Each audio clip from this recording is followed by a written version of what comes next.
ಅನಿರುದ್ಧ್ ಪ್ರೀತಿ ನನಗ್ ಮಾತ್ರ ಸಿಗ್ಬೇಕು. ನಮ್ಮಿಬ್ರು ಮಧ್ಯೆ ಯಾರಾದ್ರೂ ಬಂದ್ರೆ ಸುಮ್ನೆ ಬಿಡಲ್ಲ. ಅದವನ್ ಕಟ್ಕೊಂಡಿರೋ ಹೆಂಡತಿ ಆದ್ರೂ ಸರಿ. ಮಹರ್ಷಿ ಹೇಳಿರೋ ತರ ನನ್ ಜಾತಕದ ಪ್ರಕಾರ ಹೆಂಗ್ ನೋಡಿದ್ರು ಅನಿರುದ್ಧ್ ನನ್ನವನೇ. ಅವನ್ ನನ್ಗೆ ಸೇರ್ಬೇಕು. ಮಾಡಿದ ಪ್ರಯತ್ನ ಎಲ್ಲ ವ್ಯರ್ಥ ಆಗೋಯ್ತು. ಇನ್ಯಾವತ್ತೂ ಈ ರೀತಿ ಆಗ್ಬಾರ್ದು. ಹೌದು ವರ್ಮಾ, ಈ ಸರಿ ನಾವು ಹಾಕೋ ಪ್ರತಿ ಹೆಜ್ಜೆನೂ ಕೂಡ ನಾಗನಿಧಿ ಕಡೆನೇ ಇರಬೇಕು. ನೀವು ನಾಗನಿಧಿ ಕಡೆ ಅಲ್ಲ, ನಿಮ್ ಸಾವಿನ ಕಡೆ ಹೆಜ್ಜೆ ಇಡ್ತಾ ಇದ್ದೀರಾ.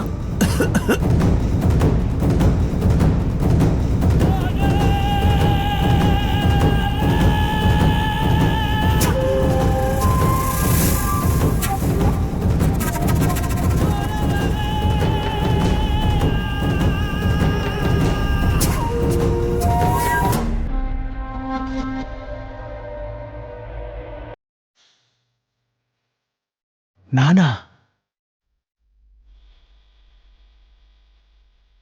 ಅಲ್ಲಿಗೆ ಹೇಗೆ ಹೋಗೋದು ಅನ್ನೋ ವಿಷಯನ ನಾನು ನೋಡ್ಕೋತೀನಿ. ಅದಕ್ಕೆ ಬೇಕಾಗಿರೋ ಖರ್ಚುಗಳನ್ನೆಲ್ಲ ನೀವೇ ನೋಡ್ಕೊಳ್ಳಿ ಮಾವ.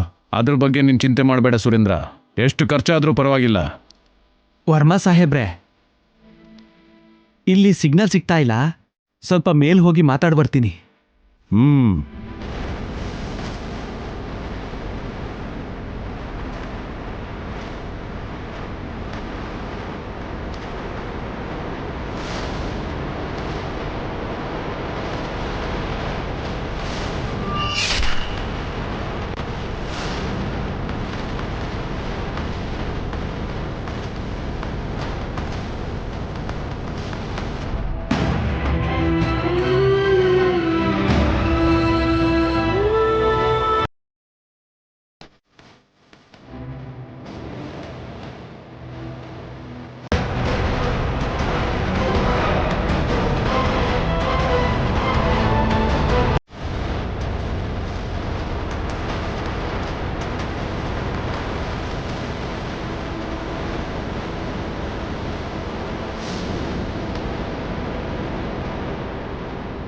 ನಿನ್ನ ನೋಡ್ತಾ ಇದ್ರೆ ಯಾವುದೋ ಜನ್ಮದಲ್ಲಿ ಏನೋ ಸಂಬಂಧ ಇತ್ತು ಅನ್ನಿಸ್ತಿದೆ. ನೀನು ಹೂ ಅಂದ್ರೆ ಈ ಜನ್ಮ ಅಥವಾ ಮುಂದಿನ ಜನ್ಮದಲ್ಲಿ ಒಂದಾಗಣ್ವಾ? ಈ ಜನ್ಮದಲ್ಲೇ ನಾವಿಬ್ರು ಒಂದಾಗ್ಬೋದು. ಮುಂದಿನ ಜನ್ಮ ಏನಕ್ಕೆ? ಅಂದ್ರೆ ನಿನಗೂ ಹಾಗೆ ಅನ್ನಿಸ್ತಿದ್ಯಾ? ಅಷ್ಟಕ್ಕೂ ನಿನ್ನ ಹೆಸರೇನು?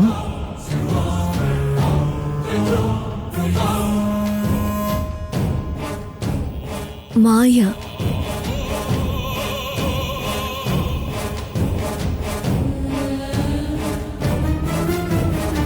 ಬಹುಶಃ ನಿನ್ನ ಕಣ್ಣು ನೋಡಿನೇ ನಿನಗೆ ಆ ಹೆಸರಿಟ್ಟಿರ್ತಾರೆ. ನೀನು ಕಣ್ಣಲ್ಲೇ ಮಾಯ ಮಾಡ್ತೀಯಾ? ಅದು ನಿಮ್ಮ ಅಭಿಮಾನ. ನಿಮ್ಮಂಥವ್ರ ದೃಷ್ಟಿ ನನ್ನ ಮೇಲೆ ಬೀಳೋದು ನನ್ನ ಅದೃಷ್ಟ. ಅಂದದಲ್ಲ ಅಷ್ಟೇ ಅಲ್ಲ, ಮಾತಲ್ಲೂ ಮೋಡಿ ಮಾಡ್ತೀಯಾ. ಇವತ್ತು ಹುಣ್ಣಿಮೆ ರಾತ್ರಿ ತಣ್ಣನೆ ಗಾಳಿಗೆ ಯಾರೂ ಇಲ್ದೇ ಇರೋ ಈ ಏಕಾಂತದಲ್ಲಿ ನನ್ನ ಬಯಕೆನ ತೀರಿಸ್ತೀಯಾ? ಈ ಮಾಯ ಕೈಯಲ್ಲಿ ಅದಾಗುತ್ತಾ? ಹುಣ್ಣಿಮೆ ರಾತ್ರಿ, ಅದರಲ್ಲೂ ಏಕಾಂತ ಅಂತಿದ್ದೀರಾ? ಬರ್ದೇ ಇರ್ತೀನ ಹೇಳಿ? ಬರ್ತೀನಿ. ಇದ್ ನಿನ್ ಕೊನೆ ರಾತ್ರಿ ಅಂತ ಅನ್ಕೋ. ಮತ್ತೆ ಎಲ್ಲಿ? ಹರಿನಗರದಲ್ಲಿ ಯಾರಾದ್ರೂ ನೋಡಿದ್ರೆ ಚೆನ್ನಾಗಿರಲ್ಲ. ಅದಕ್ಕೆ ಈ ಊರಿಂದಾಚೆ ಎಲ್ಲೇ ಇದ್ರೂ ನಾನು ಬರ್ತೀನಿ. ಓ ಓಕೆ. ಮತ್ತೆ ಮರೆಯಲ್ಲ ತಾನೆ ಮಾಯಾ? ಮರ್ತೋಗುವಂತ ಮನುಷ್ಯನ ನೀನು. ಎಂತ ಮಾತು ಹೇಳಿದೆ! ಆಹಾ, ಮತ್ತೇರ್ಸೋ ಮಾತು. ನಿನಗೋಸ್ಕರ ಕಾಯ್ತಾ ಇರ್ತೀನಿ. ತಪ್ಪದೆ ಬರ್ತೀಯಲ್ವಾ? ಬರ್ತೀನಿ, ಖಂಡಿತ ಬರ್ತೀನಿ.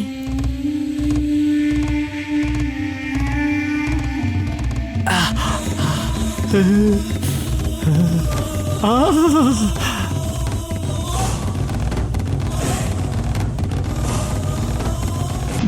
ಕಣೋ. ನನ್ನ ತಂದೆ ತಾಯಿ ಸಾವಕ್ಕೆ ಕಾರಣ ಆಗಿರೋ ವ್ಯಕ್ತಿಗಳಲ್ಲಿ ಮೊದಲು ನಿನ್ನನ್ನೇ ಸಾಯಿಸ್ತೀನಿ.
ಮಾಯಾ, ನೀನು?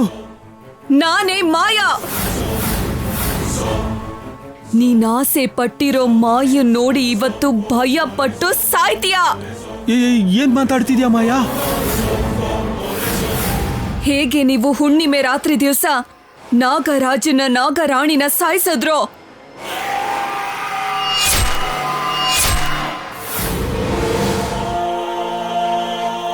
ಈಗ್ಲೂ ಸಮಯ ಇದೆ. ನಿಧಿ ಇರೋ ದಾರಿ ಹೇಳಿದ್ರೆ ಪ್ರಾಣ ಉಳಿಸ್ಕೋತೀರಾ? ಅದಕ್ಕಿಂತ ಕ್ರೂರವಾಗಿ ಭಯಂಕರವಾಗಿ ಸಾಯ್ತೀಯಾ?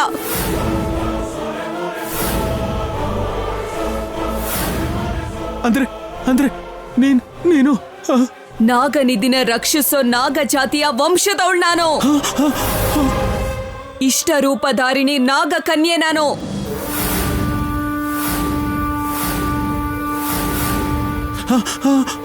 ನೀವು ಸಾಯಿಸಿರೋ ನಾಗರಾಜ ನಾಗರಾಣಿಯ ಮಗಳು ನಾನು.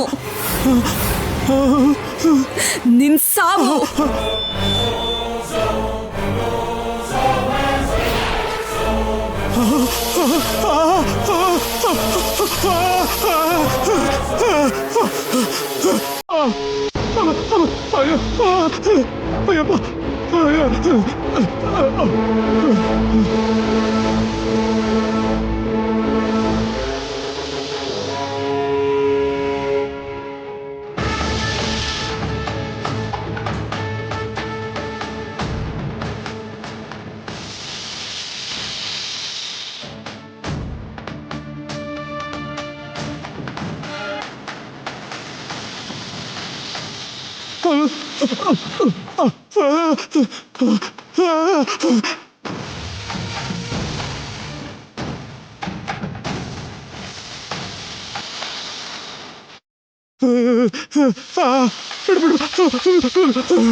ಒಂದ್ ನಾಗ ಸೇಡಿಟ್ಕೊಂಡ್ರೆ ಹೀಗೆ ಇರುತ್ತೆ. ಹೇಯ್, ಯಾರನ್ನು ಬಿಡೋದಿಲ್ಲ. ಅವ್ರ ದೇಹಕ್ಕೆ ವಿಷನ ತುಂಬಿ ಸಾಯಿಸ್ತೀನಿ.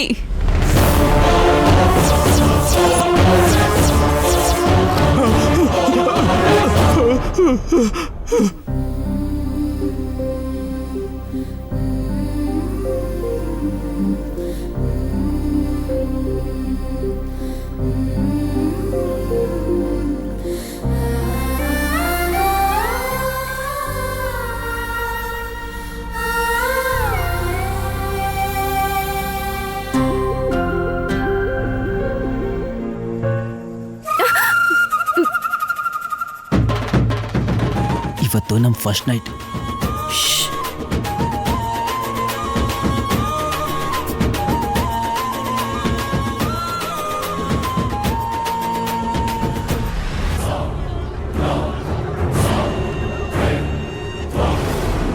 ಏನ್ ನಡೀತಾ ಇದೆ ಅರವಿಂದ?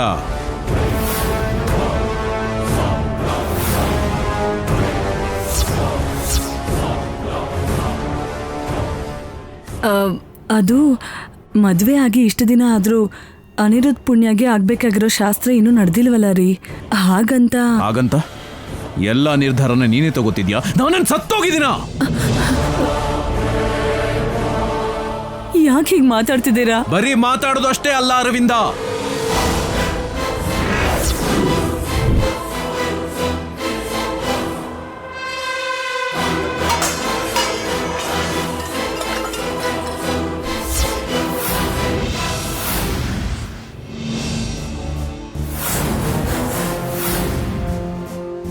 ನನ್ ಮಗನ್ಗೆ ಏನ್ ಶಾಸ್ತ್ರ ಮಾಡ್ಬೇಕು ಅಂತ ನನಗೆ ಗೊತ್ತಿಲ್ಲ ಅನ್ಕೊಂಡ್ಯಾ?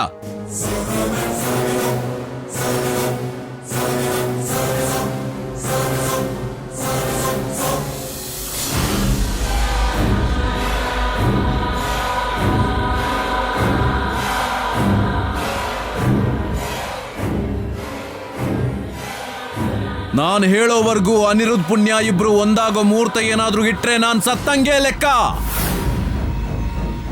ಏನದ್ಕೆ ಇದು? ಏಯ್, ಗೇಮ್ ಆರ್ಸಿ ತಲೆ ಕೆಡ್ಸಿ ನಮ್ಮ ಅಳಿಯನ ಮದ್ವೆ ಆಗಿರೋಳು ನೀನು. ಬುದ್ಧಿ ಇಲ್ವಾ ನಿನ್ಗೆ? ಅತ್ತೆ, ಅನಿರುದ್ಧ್, ಭದ್ರ, ಈಗ ಆ ಮಾತುಗಳೆಲ್ಲ ಯಾಕೆ? ನಮ್ಮನೆ ವಾರಸುದಾರನ ಎತ್ತ ಆಟಾಡಿಸ್ಬೇಕು ಅಂತ ನಿಮ್ಗೆ ಅನಿಸ್ತಿಲ್ವಾ ಹೇಳಿ? ವಾರಸ್ದಾರನು ಬೇಡ, ಏನು ಬೇಡ, ಈ ವಿಷಯದಲ್ಲಿ ವಾದನೆ ಬೇಡ.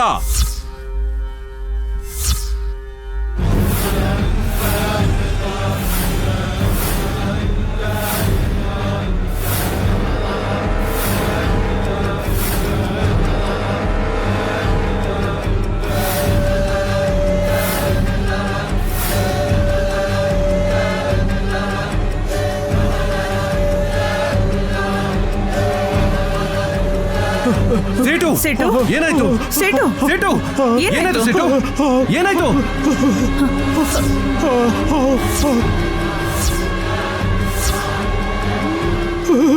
ಹೇಳು ಹೇಳು. ಸೇಟು, ಮಾತಾಡು ಸೇಟು. ಸೇಟು, ಏನಾಯ್ತು ನಿಂಗೆ? ಏನಾಯ್ತು? ಏನಾಯ್ತು?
ಸುರೇಂದ್ರ, ಈ ಶವನ ಅವ್ರ ಮನೆಗೆ ತಲುಪಿಸು.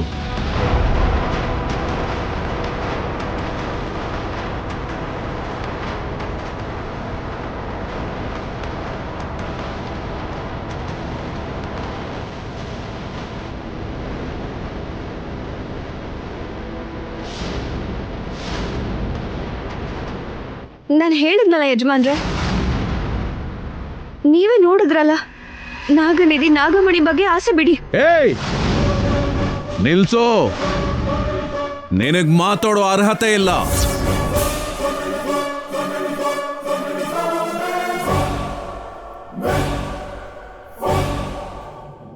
ಪುಣ್ಯ, ಬಾಮ್ಮ.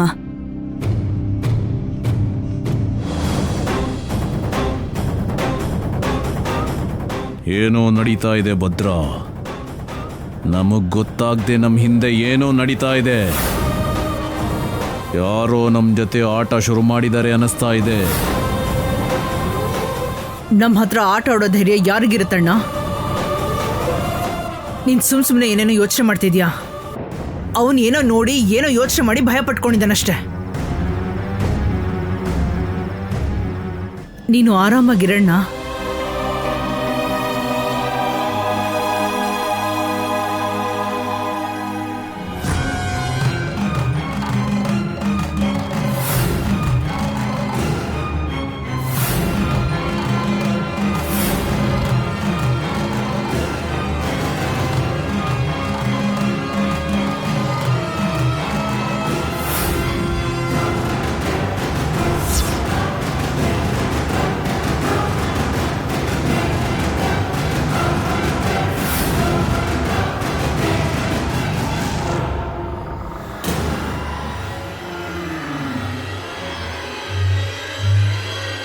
ಅಮ್ಮ, ಅಪ್ಪ, ಸಾಯಿಸ್ಬಿಟ್ಟೆ. ನಿಮ್ ಸಾವ್ಗೆ ಕಾರಣ ಆಗಿರೋ ಯಾರೊಬ್ರು ಸುಮ್ನೆ ಬಿಡಲ್ಲ.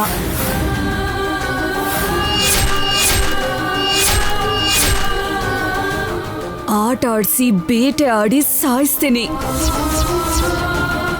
ಅವ್ರು ಮಾಡಿರೋ ಪಾಪಕ್ಕೆ ಪ್ರಾಯಶ್ಚಿತ್ತನೇ ಇಲ್ಲ.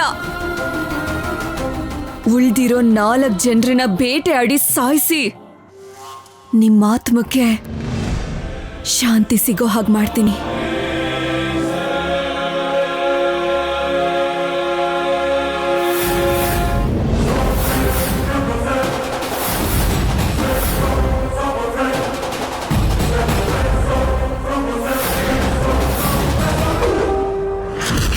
ಏನ್ ಮಾಯಾ, ನಿನ್ನಷ್ಟಕ್ಕೆ ನೀನೇ ಮಾತಾಡ್ಕೋತಿದ್ಯಾ? ಅಷ್ಟಕ್ಕೂ ಈ ಹೊತ್ತಲ್ಲಿ ಒಬ್ಳೆ ಯಾಕೆ ಆಚೆ ಬಂದಿದ್ಯಾ? ಅದು ಹುಣ್ಣಿಮೆ ದಿನ ಅಲ್ವಾ, ಪಕ್ಕದಲ್ಲಿರೋ ದೇವಸ್ಥಾನದ ಹತ್ರ ಒಂದ್ ವಿಚಿತ್ರವಾದ ಮಣ್ಣಿದೆ ಅಂತ ಹೇಳ್ತಾ ಇದ್ರು. ನನ್ ರಿಸರ್ಚ್ಗೆ ಉಪಯೋಗ ಆಗ್ಬೋದೇನೋ ಅಂತ ಹೋಗಿದ್ದೆ. ಬೇಕು ಅಂದ್ರೆ ನೋಡು.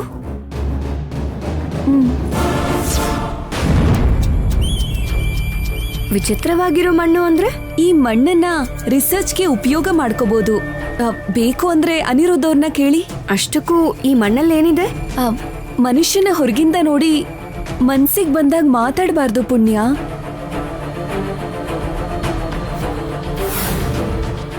ಇವತ್ತೋ ನಾಳೆನೋ ಎಲ್ರೂ ಈ ಮಣ್ಣೊಳಗಡೆನೆ ಸೇರ್ಬೇಕು ಅಲ್ವಾ ಪುಣ್ಯ? ಅಂದ್ರೆ ನೀವು ಭಯ ಪಡುವಂತ ಹುಚ್ಚು ಕೆಲಸ ನಾನೇನೋ ಮಾಡ್ತಿಲ್ಲ. ನೀನ್ ಹಾಗೇನೋ ಮಾಡ್ತೀಯ ಅಂತ ಅಲ್ಲ, ಇಷ್ಟೊತ್ತಲ್ಲಿ ಹೊರಗಡೆ ಓಡಾಡೋದು ಬೇಡ ಅಂತ ಅಷ್ಟೆ. ಅದಕ್ಕೆ ಈ ಥರ ಹೇಳ್ದೆ, ಸರಿನಾ? ಹುಷಾರು.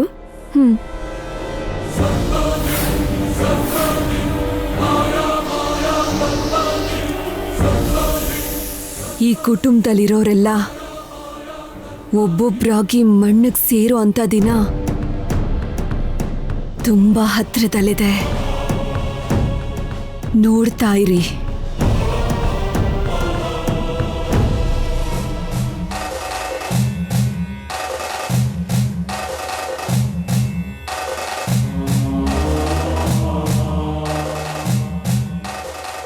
ಹೋಗಿ.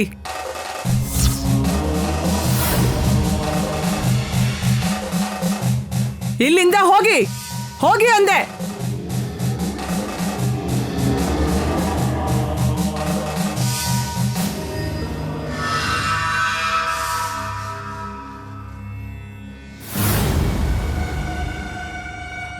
ಗೊತ್ತಿಲ್ಲದೆ ನಾಗಗಳನ್ನ ಸಾಯಿಸೋದು ಮಹಾದೋಷ. ಅಂಥದ್ರಲ್ಲಿ ಗೊತ್ತಿದ್ದು ನೀವು ನಾಗ ಜೋಡಿನ ಸಾಯಿಸಿದ್ದೀರಾ. ನಿಮ್ಮನ್ನ ಯಾವ ಶಕ್ತಿನೂ ಕಾಪಾಡಲ್ಲ.